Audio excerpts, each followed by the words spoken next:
just playing out these super standard champions that they've been playing all spring long. Now we're going to hop back into Champion Select and see what Longzhu has for us now that they're on the red side. On the red side, they'll have some must bans. We'll see how many of them they go for, because they banned Kennen on the blue side, which to me seemed pretty awkward. Does suggest that Khan doesn't play that champion. Giving a lot of respect to Bless as well, banning Elise on red side. I thought BBQ would consider the Elise ban, given that we've seen it banned against Cuz before. It is his comfort jungler. There is one other comfort jungler, and that's the one I want to see, is that he got to rank 1 and largely has kept up his top 5 ranking on Nidalee. The Nidalee. And Nidalee is back.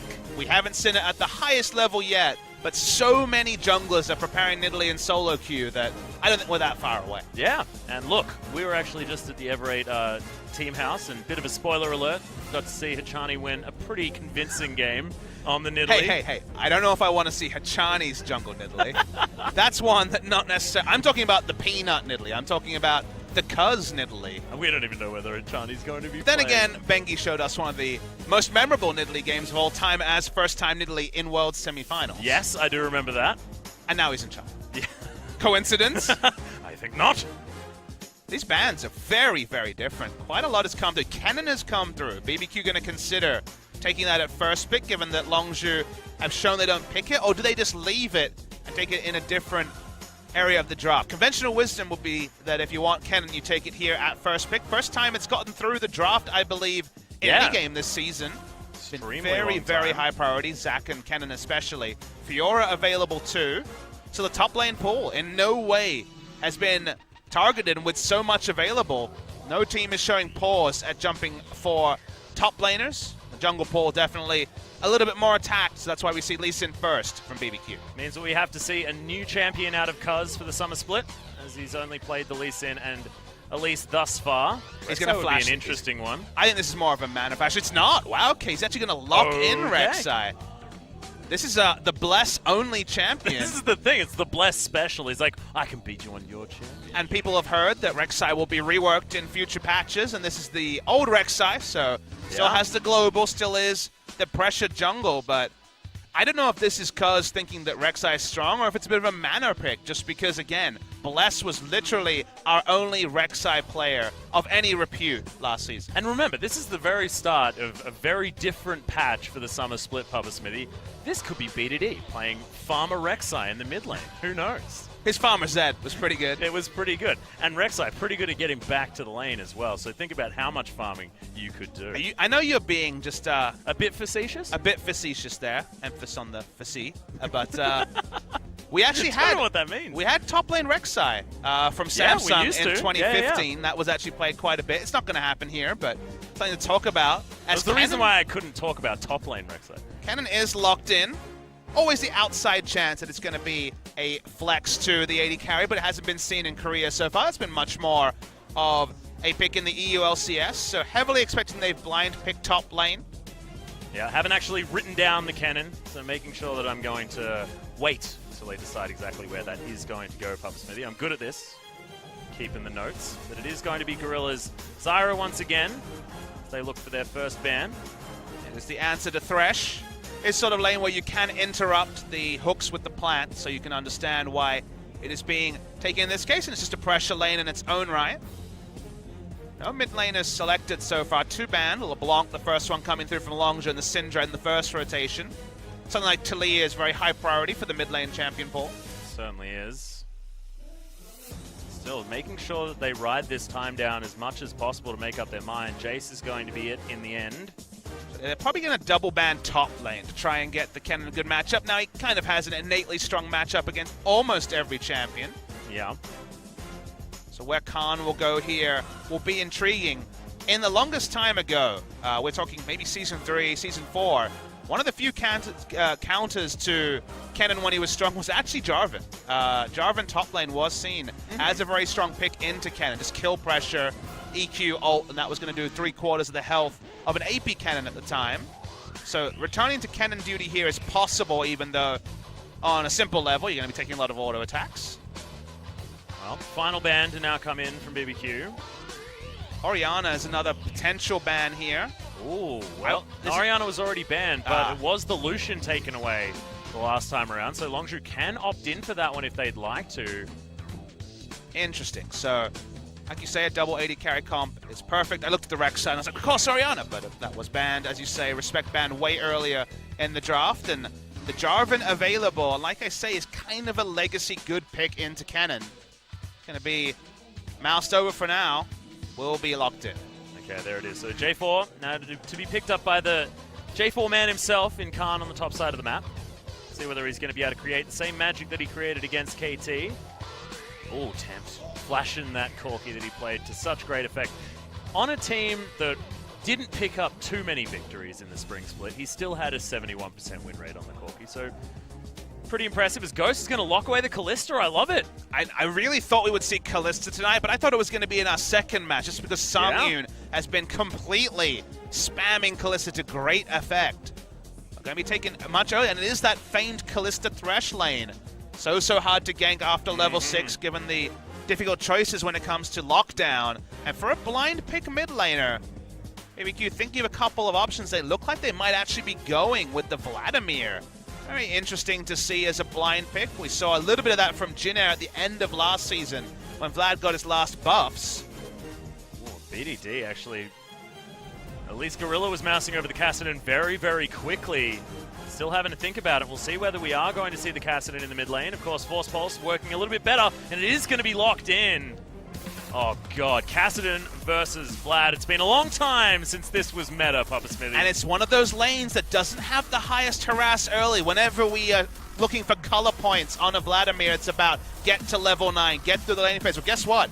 Giving Kassadin a free ride to level 9 is no fun either. And I was talking pretty extensively about Kassadin yesterday, about Kuro playing it extensively, about people talking about its great picking to Talia and other lanes. Kassadin has been buffed a couple of times, and that usually rears its ugly head into a Kassadin meta, as you and I have casted through multiple times. And our first Kassadin of the season will be locked in for Longzhu. And it's going to be BDD playing it as well, so it could be any levels of excitement.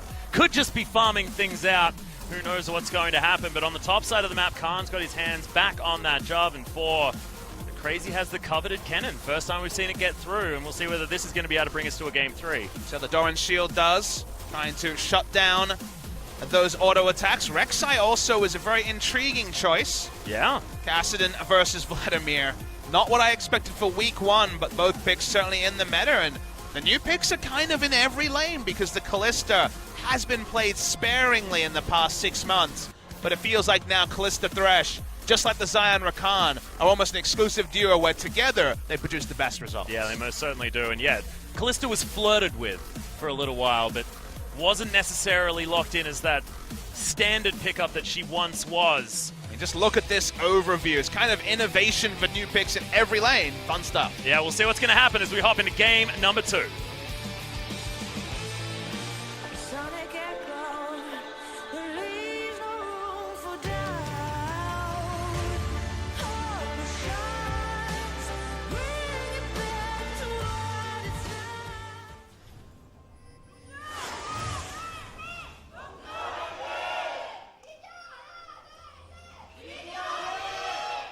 Well, I didn't take money this time, Atlas, and we've had 10 Doran shields so far in this particular one. By take money, I mean I didn't make an actual number prediction. No, I had 16 for a full 2 matches, and we've got 10 in the first 2 games here. Yeah, so I'd probably opt in for something like a 24 if I was going to lock in a number. Because I'm expecting we're going to have a long series for our second one of the night. 5 Doran shields. Oh, yeah. That's what we're looking for, is Prey pokes his head around. Not opting in for the Pulse Fire, Caitlyn. It's all we've been seeing. Still just sticking for the tried and true. And Prey's famous Caitlyn skin, as we see some global fans on the screen, has been the pink Caitlyn. That's the one he loves. Yeah. I like that one too.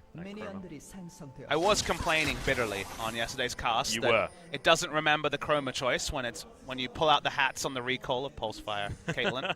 Where is the technology, Riot? Yep. Please, fix it.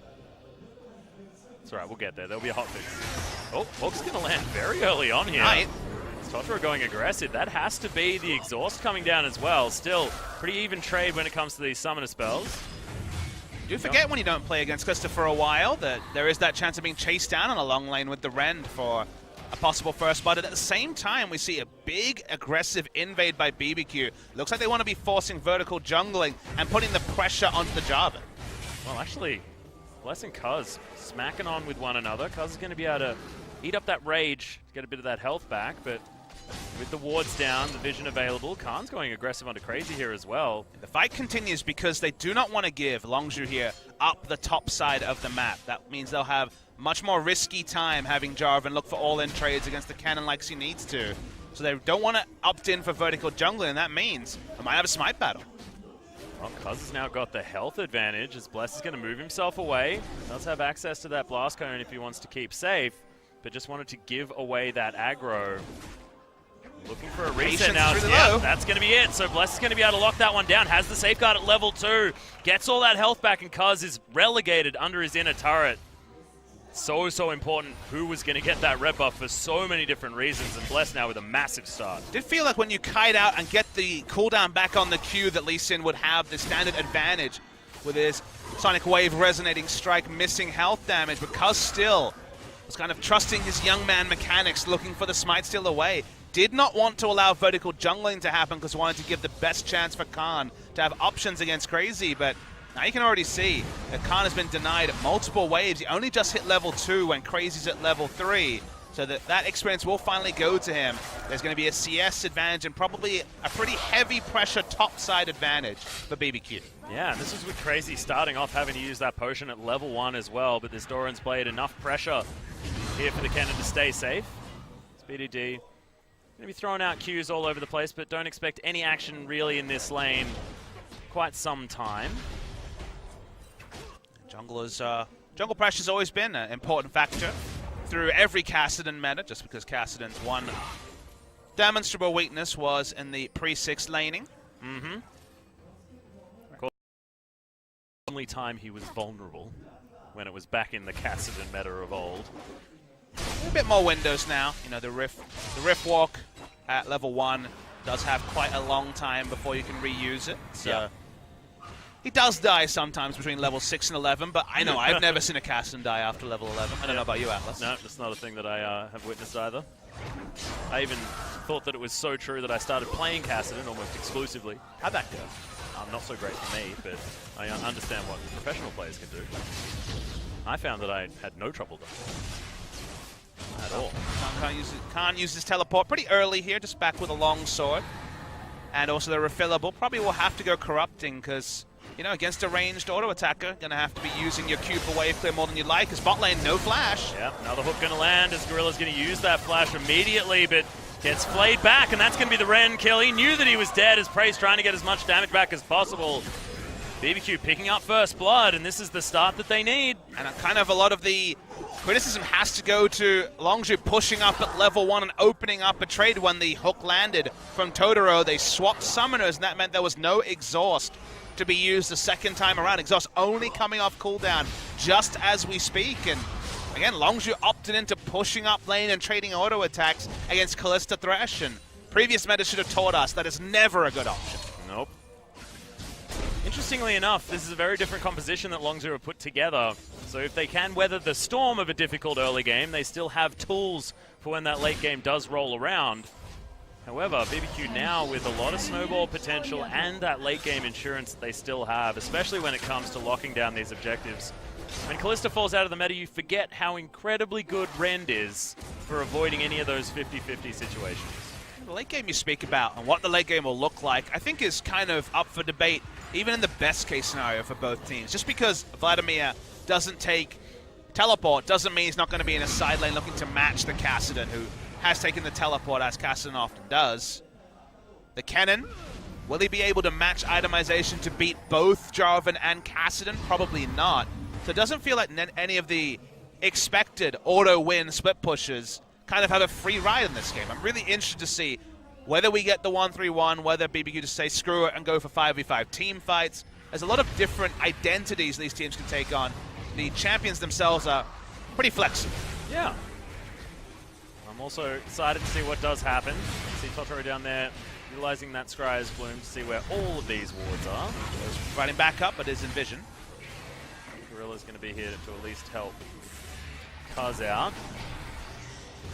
have his red buff just yet. Q's going to land. That's a lot of damage. But he picks up the smite, so he gets to level 5. That's something. Well, they're looking for micro victories.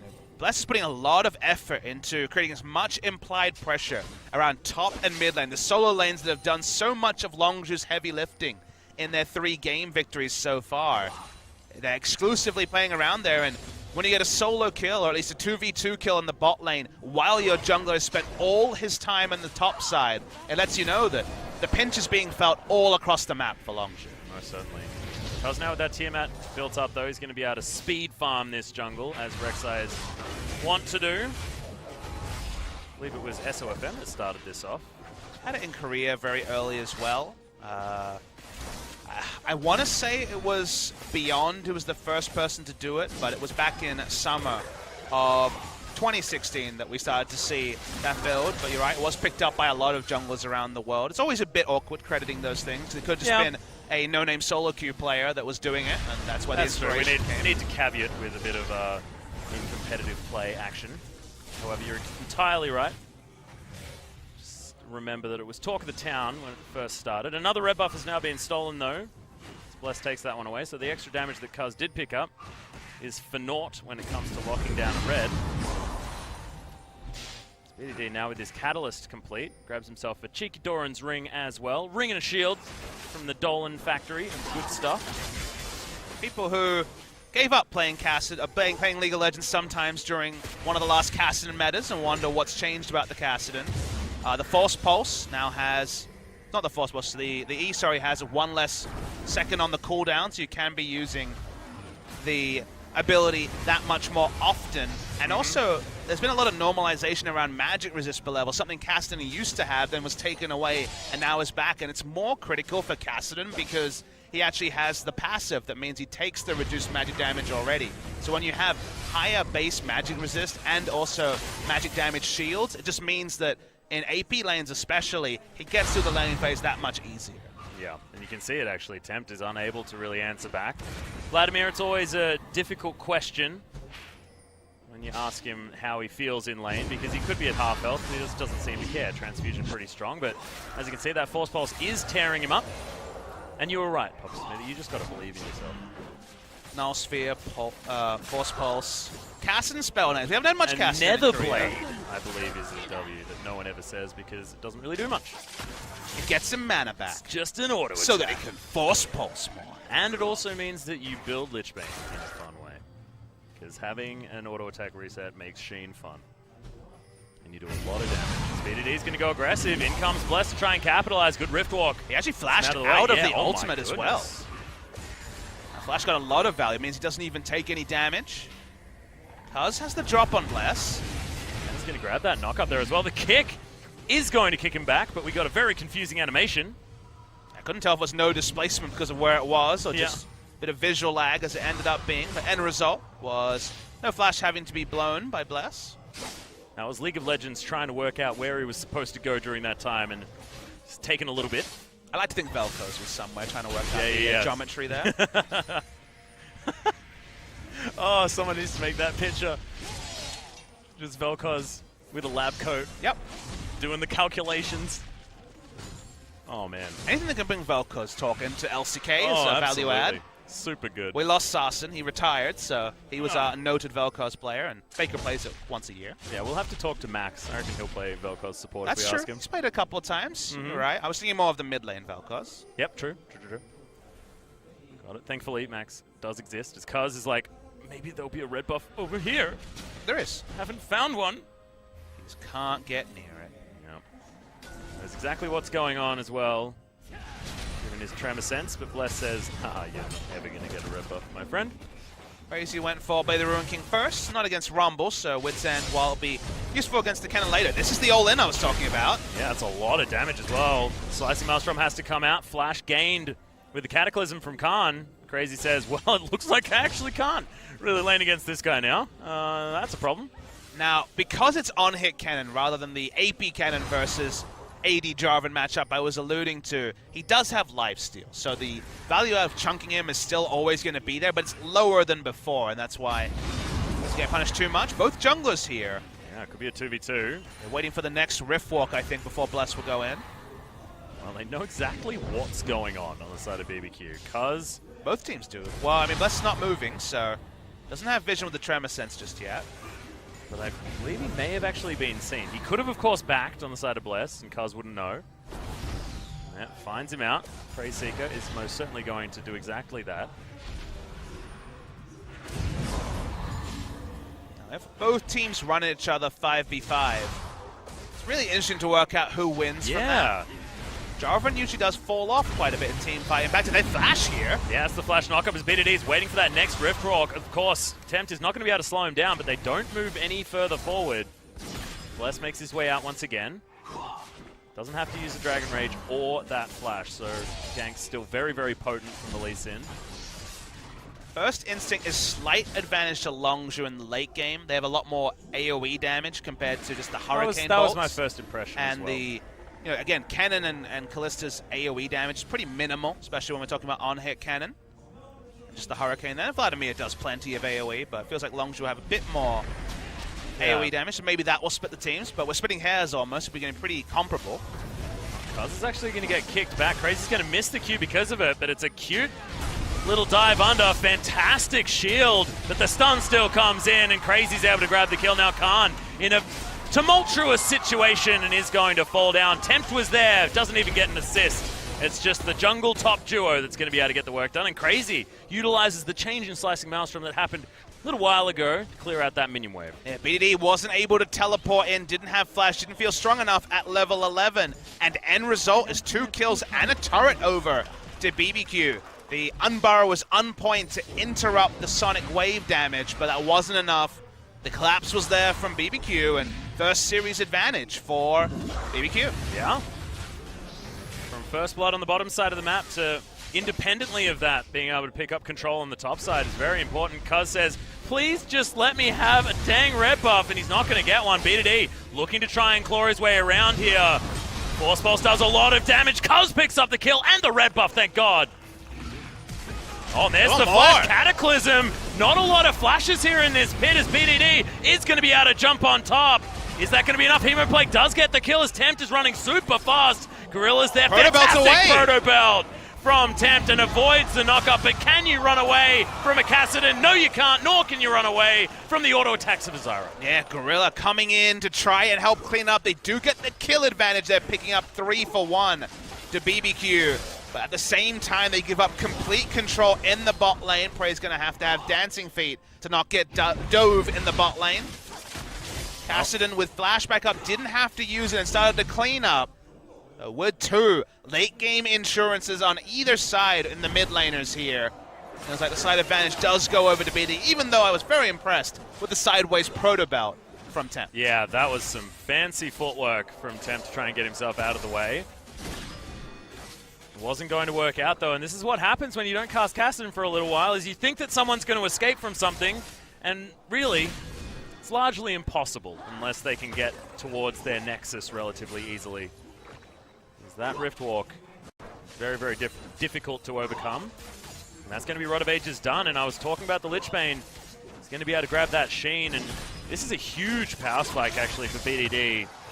His burst damage potential is huge. And it's a very split push orientated build. You need armor and magic resist to survive the inevitable AoEs you'll be down in this game, whether it's just the Cannon and Callista auto attacks or Vladimir's AoE magic damage.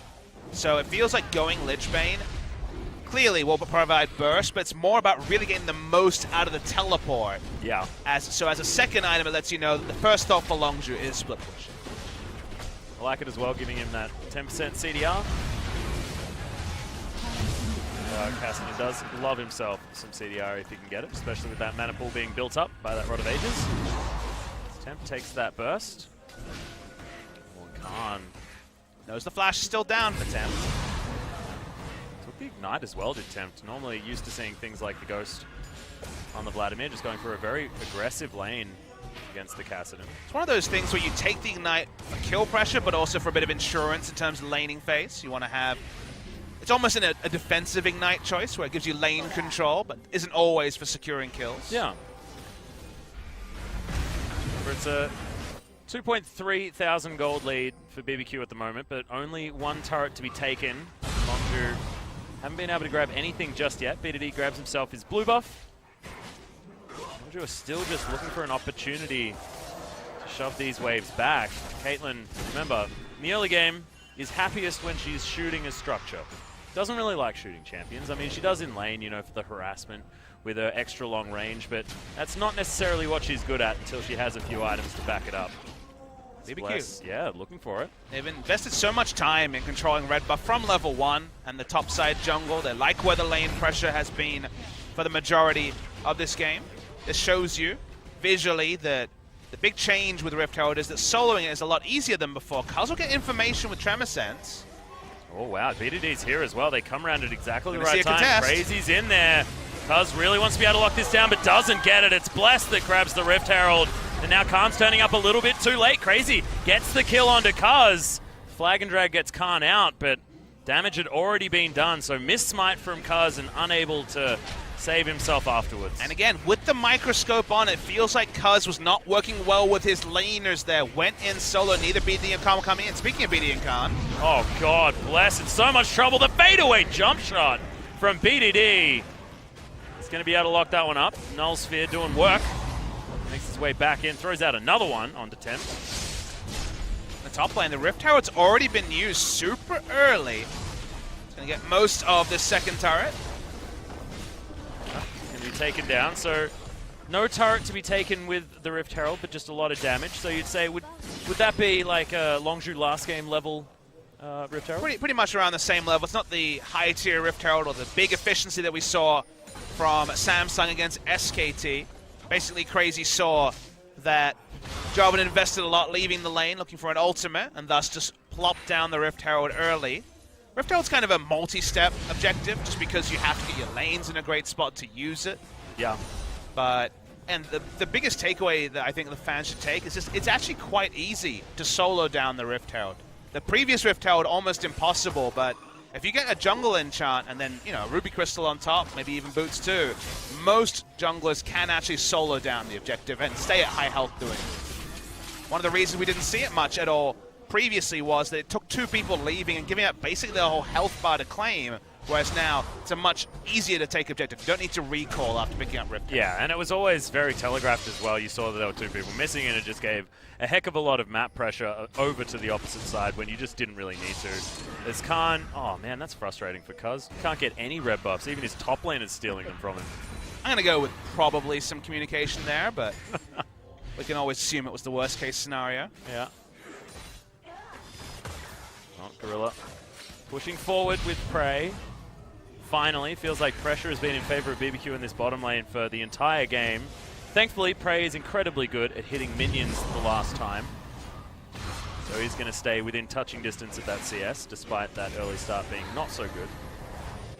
BD has no cares now, hitting level 13 and has flash back up. Basically trading farm with the Vlad, daring us into a late game teamfight scenario. Oh god, yeah, and BDD still hasn't died. That KDA is getting ever higher. I want him to die once so that it's an actual number, Papa Smithy. Want it to be quantifiable? Yes, please. It's crazy. Ooh, gets out of the way of Cataclysm range. You know Khan was going to pull that trigger. Oh, that's cute.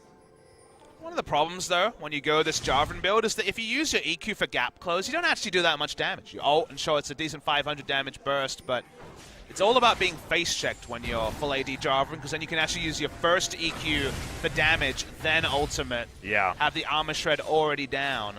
And when Rek'Sai's the follow-up damage, every point of damage does actually matter against someone like the Cannon.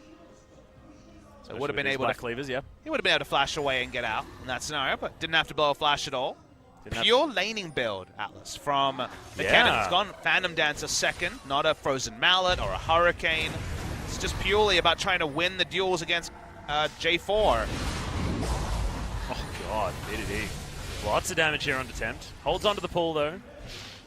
Wasn't in too much of a risk of dying, but yeah, I like what you're talking about here with the Phantom Dancer being picked up second. Just knows that he's going to be dueling throughout most of this game. Khan wants to be in that split push scenario. Not now though, he's just going to be able to take down this turret if he can. Tempt is going to get blown up! Hemoplague does nothing! I don't know what that was. Rush of blood to the head or something, but Tempt was on a different wavelength to the rest of his team. I mean, the theory there was Kennen was coming down. He thought that he could buy enough time and bait in enough with the pull and flash to actually turn around and fly, but he was just too late.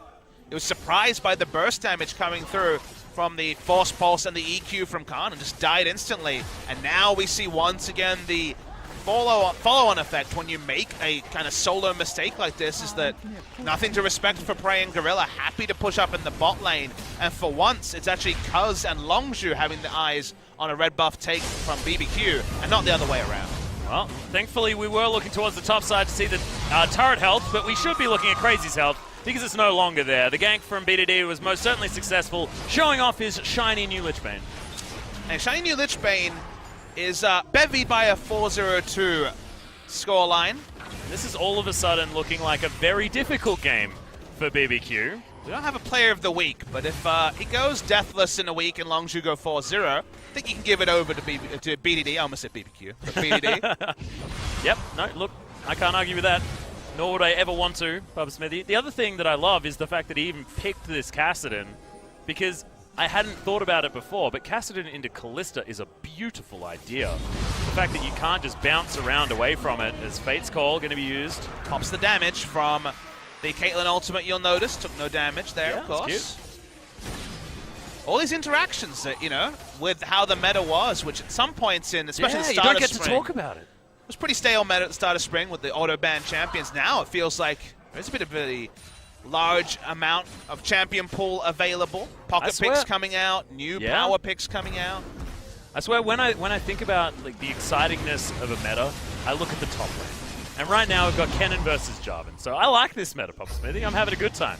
No more of these wet noodles. We're not seeing Maokai versus Nautilus every goddamn game. I feel like you stepped away as, you know, the game was like pretty settled and pretty stale, and you jumped back in just as the patches started to open up some of the fun in the top lane. That's what I did. I wasn't in Visa Purgatory. No. I was just like, no, it's just Matho is not on me. I don't know why I had to be French, but I did. That sounded almost Italian.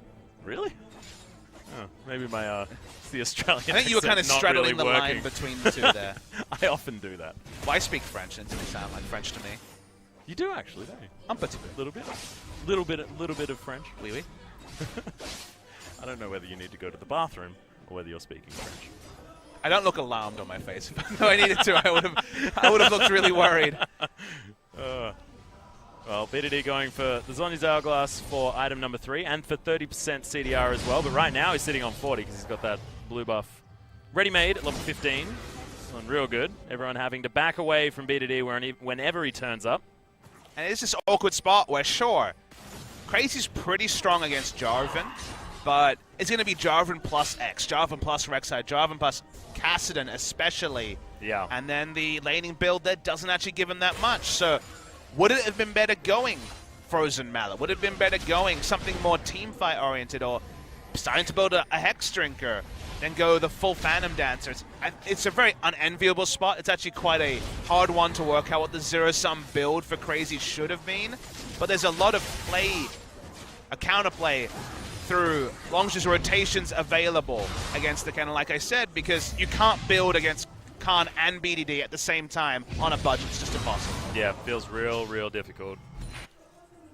The other thing as well, I mean, we were talking about Longzhu in the late game, and I've still been thinking about this, trying to work out who has it, because you've got fantastic wombo potential out of BBQ, their team fight. Front to back feels good, you know, with the strategy they're going for. Hemo Plague down, all of the AoE damage shoved in, and then Ren gets a pentakill instantly, you know, that sort of thing, if in an ideal world. But what does it look like? How does the fight start? Yeah, exactly right. With triple global on the side of Longzhu, they never need to opt into that, and if there's ever a Baron gone for or anything like that, 3 people can turn up from the other side of the map after providing pressure. This feels like BBQ aren't going to get the options that they're looking for. And also initiation-wise, on the side of BBQ is another trade happening. Crazy looking for Khan, who's going to back away. Always dangerous as he gets stunned once again. Thankfully, the turret still alive. Phantom Dancer Ninja Tabi working out pretty well there. Oh, yeah. I take a lot of damage. But coming back to what you were mentioning, I think chucking in Thresh to initiate, he will die instantly. You know, Thresh in the late game teamfight is actually pretty weak unless he has 4 or 5 ore items. Well, let's just skip that thought. Whoa, let's actually opt again. Prey, fantastic flash and survives for a long time. Nice double knock up there from Gorilla. As in comes BDD. Can he get the damage down? But no, he can't. That's a double kill already for Ghost. And this is exactly what we're talking about. If they can get these 5v5 fights happening, they might be able to turn it on its head, and that is 4 kills and probably a Baron for BBQ. Yeah, the true 5v5 wasn't necessary. It was very much about the disconnect between the members of Longzhu. By the time the teleports had come through, Prey was already dead. A lot of those Callista Spears in should be a very easy claim on the Baron. And BBQ, you know, we were just waffling on about what ifs, and then they just turned on the style. Yeah, they certainly did. And didn't even need to hit that Fate's Call. There was a triple knockup with the Stranglethorns. Buying time was working, but just looks like a more coordinated BBQ. And it was front to back, like you mentioned, because Prey was dead, and there was no real frontline, backline issues going on the side of Longzhu. It was just free target acquisition for Ghost, no threat onto him after the Caitlyn was already dispatched. So perfect stuff from BBQ. Gets them there, once again, a lead in this particular game. They started off well, things kind of started going away from them, but now, with the 1-3-1 possibilities, they're in a good spot. Most certainly are able to grab a lot of vision towards that top side of the map as well, and it's now to see which turrets they can take down. This bottom one is a freebie. Ghost just needs one little stick to throw into that. It should be absolutely fine. BDD there to defend the inner turret, so they're not going to lose that one, but this outer in the mid lane should come under fire relatively soon. Prey knows that there are people around, given the purpleness of these minions. However, they are going to back away. Looks like BBQ are going to commit to at least shoving this minion wave towards the bottom inner turret. Take 2 to wave clear. Caso not known for much in that way, and also max damage, getting reduced returns against the bound up minions. I just want to point out that thankfully in that last almost ace was BDD that survived, so still undefined. I see you're big on statistics. Yeah, I'm just big on having a real number. Just want a real number. One day. So TM. Tempter's got that Banshee's Veil completed. A bit of added safety against BDD, but not a heck of a lot. Losing the minimum when you have 2 melee range solo laners is a very tricky thing for Longzhu to do against a Baron buff. Yeah. Last objective they would ever want to surrender, given their comp does a lot of things, but again, repelling the Baron buff minions is not one. Well, Prey's still having a decent time doing it now that he's got the double zeal as well as the Infinity Edge complete. Still down by 40 CS though. Ghost feeling quite comfortable. Oop, like ships in the night. Crazy and BDD pass one another. Bless in the end is able to take down this outer turret. That is going to spell a pretty disastrous lead in favor of BBQ.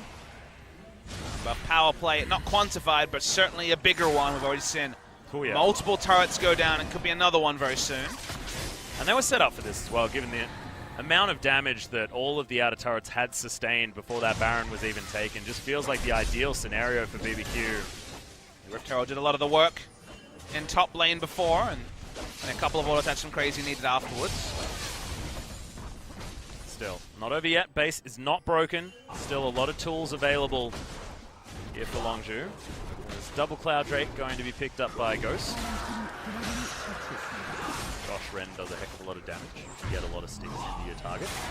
Now we're at a point in the game where BBQ's lead feels pretty reminiscent of where Longzhu were at in the previous game. Not quite the same, just because there is a Fed Caster in the mid lane and some options for Longzhu, but questions that we've never had to answer before start to actually rear their ugly head. Like, what does Jarvan do from behind is always going to be a very different proposition when he's able to balance damage and tankiness with a large CS advantage and also some kills. Certainly can do both things, but really is high on the damage, low on the tankiness with this particular build. Yeah. The initiation of Jarvan, if it's just him using EQ and R to gap close and hoping that Caston and Caitlyn can do the rest of the work, I think this won't be enough with BBQ 9,000 gold, or 7,000 gold I should say, ahead.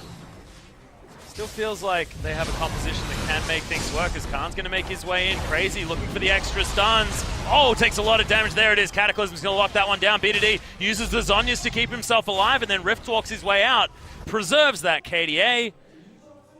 grabs himself a pretty easy pick on a Crazy. But it's on the other side of the map to top lane, and Prey was wave clearing in mid lane. They can't have members in multiple areas if they're sending 3 people bot lane, and that's why you see a teleport. They feel like they have to make more happen. The hectic double teleport actually. Forceball slows down Ghost as BDD's trying to chase after him, but he has to get his way out. Big knock-up comes in as the Jarvan is pressured away. Cuz, it's now your turn. Gets the flash, but in comes Vlad. Tempt gets exhausted, but he's right in the right position. Massive hemo plague damage. Prey's gonna die as Cuz is gonna be taken down. BDD still surviving, but he's limping away from the Lee Sin. And this should spell a broken base for BBQ. That's wants this kill on the BD. It'll be the first of the season. Oh, so badly. There it is. He is now defined, and they are defined as probably losing this game very, very quickly. Yeah, the minions will come in. That was actually a really bad engage from Longzhu. They used everything to get the kill in bot lane, you remember. Yeah. And the threat onto the Kalista. One Q&E wasn't getting it done through Phantom Dancer, through Hex Drinker. They didn't have the damage. They lost way more than they needed to, and they're going to lose the game. Yeah, and that was a sick flash hook to end things. So BBQ even up the series 1-1. And this one all of a sudden got very interesting, Papa Smithy. Yeah, the shot calling from behind, not the same as the shot calling from ahead for Longzhu. Going in for that fight without enough tools. You saw an EQ from Jarvan, a Rift Walk, and Force Pulse from Caster, and then they're like, wait, we don't have any more. We have to start walking away, because Kalista turned around, started pumping the Ren stacks in, and they didn't have ultimates, ignites, or any other tools to kill the Kalista. Yeah. And anytime the Kalista is one of the first people to live and one of the first people to turn around and put in damage, Longzhu were not going to win a team fight. In fact, lost the game off that botched attempt. They were 5v4. Had the potential to send all the members with the double teleport. But without the ultimates, the 4 looked much more powerful. Yeah, and it was just those 2 team fights that BBQ were able to lock down. The first one leading towards the Baron. Didn't matter where they were up to in that game because, like we were talking about, their composition works a certain way, and if they can make it work that way, then it does fantastic things. It was about Longzhu not being able to play their style of League of Legends based on their composition, and BBQ finding the openings to get theirs working. It was beautiful to see. Yeah, they pushed up too far in that one fight. Prey died first before the double teleport came in. Yeah. They got rolled over. Baron went down from there, and like you say, a second hard engage attempt, this time coming through from Longzhu, was what really was the ending of the game. It kind of hastened the ending. It looked like BBQ had enough of an advantage to take it over in more conventional fashion. But Longzhu thought, kill the Kalista. We got 1 pick, turn it into more. The more never came. Instead, the end of the game. And now we're, amazingly, given what's happened so far, finally poised between Longzhu and BBQ. Yeah, and the question now is, what does Longzhu change moving into the next game? We are going to go to a short break, ladies and gentlemen. When we come back, BBQ try and get another one on the board and take down Longzhu, and Longzhu try and hold on. We'll see what happens when we get back.